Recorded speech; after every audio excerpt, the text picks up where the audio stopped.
The debate and discussion today is, of course, revolutionized, upturned, and made much more dramatic by the events happening at the moment in Ukraine. I am going to be discussing, therefore, the national idea as it now looks to us in the light of the events in Ukraine. Other speakers have touched on the question of the national idea itself, why the nation is so important, why nation states are, in a sense, the principle. They can't ever be the sole version of a state, particularly in the advanced world, in Europe and elsewhere. And I'm therefore going to begin my remarks anyway, with the alternative, which in Yoram Hazany's book is, of course, empire. And begin by pointing out that the principal virtue of empire, I should say, by the way, that what's happening in Ukraine is a perfect illustration of the national idea argument. The 19th century statesman Gladstone used to refer in his speeches to Britain supporting, as he said, small nations rightly struggling to be free. And if you wanted a better example, well, there isn't a better example of a small nation, except it's not very small, actually. It's the second largest nation in Europe, and it's got 40 million people in it.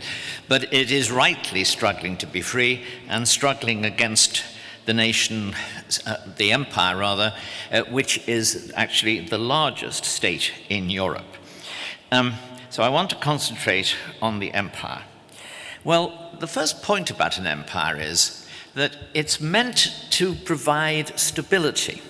When you listen to the advocates of empire, and they generally use other words, but you find them suggesting that stability is what an empire will provide instead of, for example, small nations fighting each other and drawing others in. Now, if you look at this particular case, you will see that what we have is an empire attempting, not so to speak to defend itself, but attempting to bring Ukraine into the Russian Federation, because the ethnic core of the Russian Federation is felt by Professor Putin, I almost said, yes, Professor Putin in a way. He's acting at times like a professorial figure in this, because the ethnic core of the Russian Empire is not strong enough to sustain it, given that it is about half the population and minorities provide the remainder. So what we see is, in order to provide stability for the empire, it is attempting to reconstitute its ethnic core by bringing in people from outside. But when you say that an empire has got to provide stability by bringing another state into its fold, you're saying that it is an essentially unstable mode of organization. Ukrainians don't actually want, they may have done once, but they don't want to be part of the governing ethnic group in an empire. And when that happens, when people don't want to be, so to speak, the Spartans versus the Helots in an empire, you have to ask yourself, how stable can that empire possibly be? It is, of course, an inherently unstable empire. I might argue empire generally is, but it certainly is in this case. Empires are unstable because the principle of their existence is the subordination of nations to a superior power. Might have been instituted in the past. In the past, that might have been inevitable as nations developed into history. That means, however, that the nations will always have the potential to be unstable. Either they can go in two directions. The states in them can either become part of the core nation, and that does happen in successful nations, or if that doesn't happen, at some point you have to think they will likely rebel. An empire can be liberal probably for quite a long time. But if it's liberal and then subsequently democratic, then that is a time bomb waiting to go off. The writing on the wall, because a democratic nation within an empire which tries to be democratic, will want at some point in the future to break free from the metropolitan power. Why? Well, because the nature of politics is for new problems to develop, for people to disagree about them, and for those disagreements to be resolved. As Balash argued before, the point about the nation is it is a structure for reconciling political disagreements on the basis of a common identity. If you don't have that common identity, at some point or other, an issue between you and the metropolitan center will become so powerful, so emotional, so dramatic, that you will want to break free. I mean, in a way, a fairly modest way, but in a way, that's what Brexit was. It was people saying, this doesn't suit us. In the case of Britain, it was the mode of governing that didn't suit the British within NATO. Within NATO, it works fine because it's limited. But it will want to break free when an issue emerges. The Russian Federation contains many minorities. Its ethnic core is falling disproportionately, and if it couldn't keep Ukraine in the empire, it's a sign that other people are going to be leaving it too. Excuse me, can I?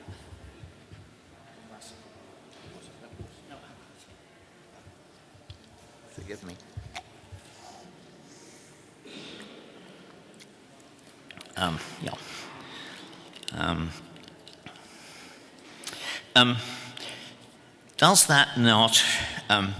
Does that mean, if we rule out empires as the basis for a stable international order, because they split up, and in order to stay together, they generally have to rely on force, does that mean there is no international structure that harmonizes the interests of nation states?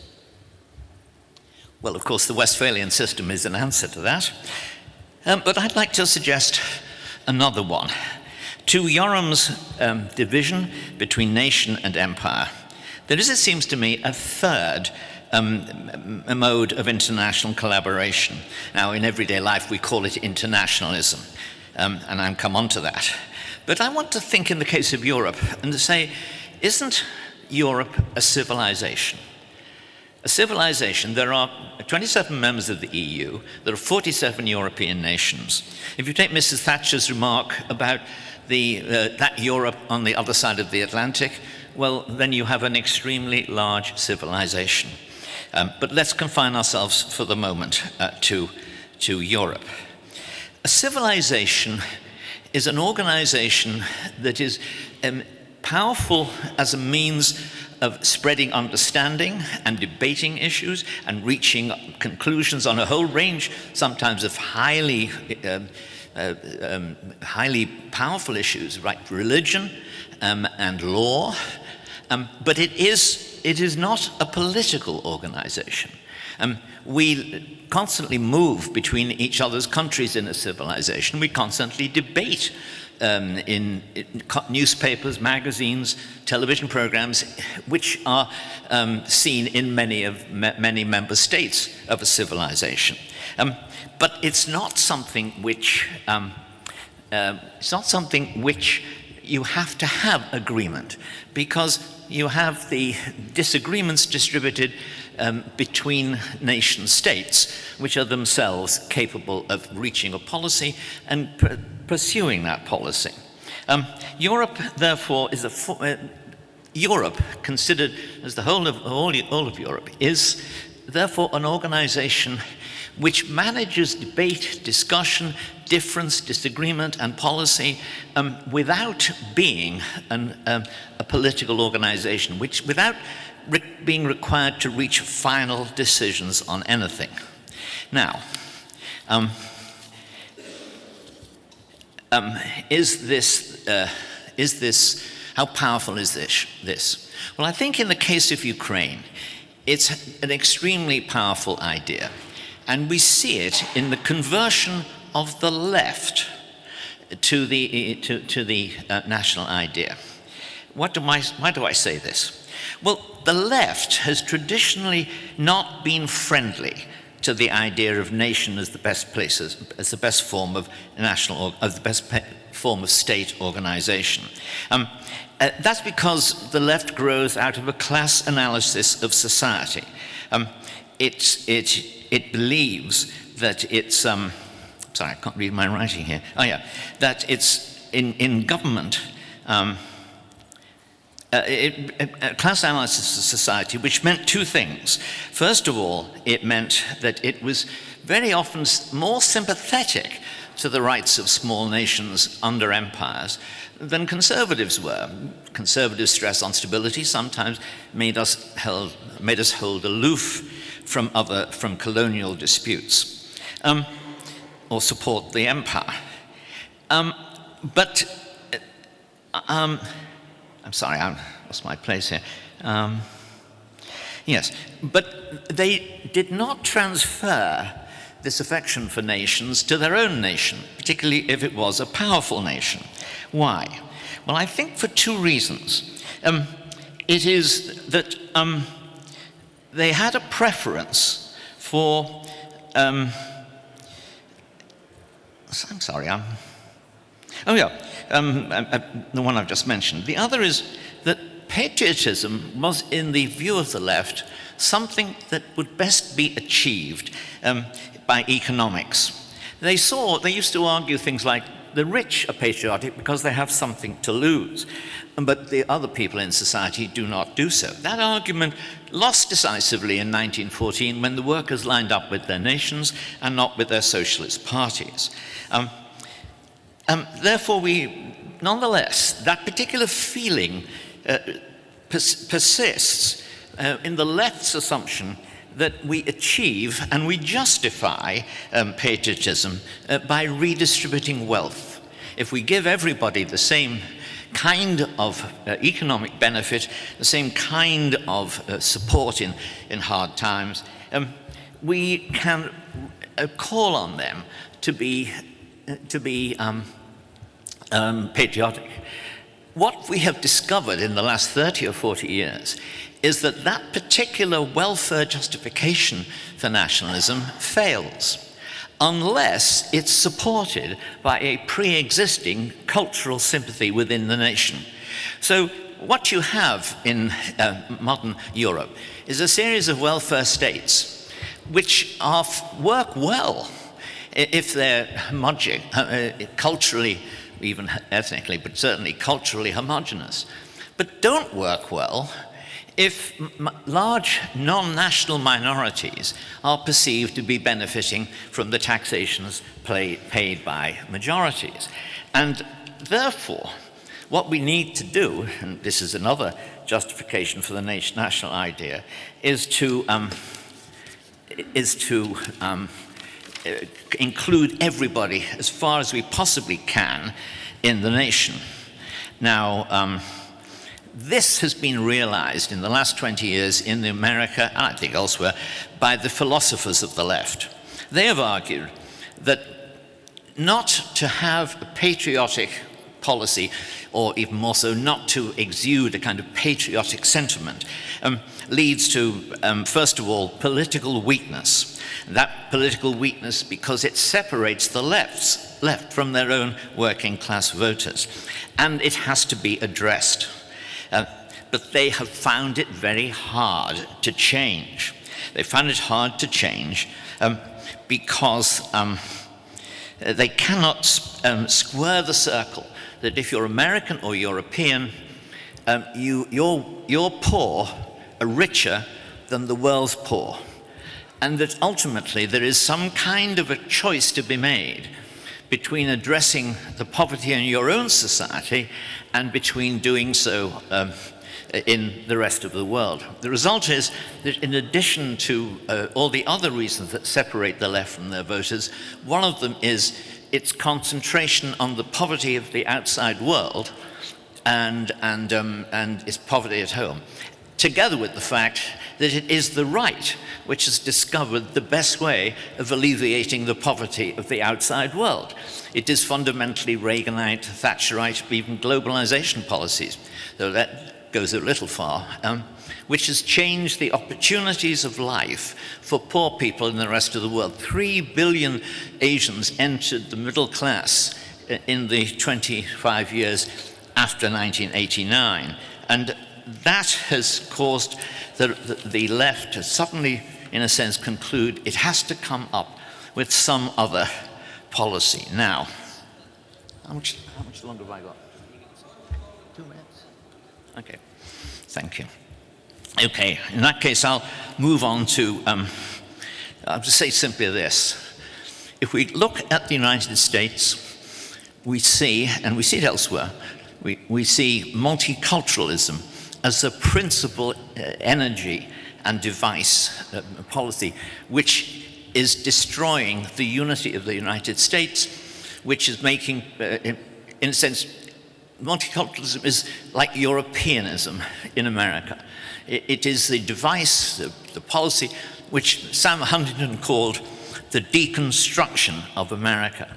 And we underestimate the degree to which public policy and public finance in the US goes towards de-emphasizing the identity of America and either generating or emphasizing the psychology of oppositionism and the psychology of prior identity, of multiculturalism. The census alone is conducted in such a way as to suggest that America is much less a country of Americans and more a country of minorities, something which, wrong in itself, ignores a very key point, which is that the so-called white majority has not been white for a long time. It is joined by all manner of Asians and Hispanics who actually want to be thought of as Americans, to the point of actually not realizing that the census declares them to be not white. They think they are white, and there's no reason for me to quarrel with their own judgment. So public policy, the one takeaway I would have on this for our policies is public policy should in future, in all our countries, ensure that national cohesion, the transmission of American history and traditions to new generations, that shouldn't be regarded as a heroic stance in politics. I mean, let me put it this way.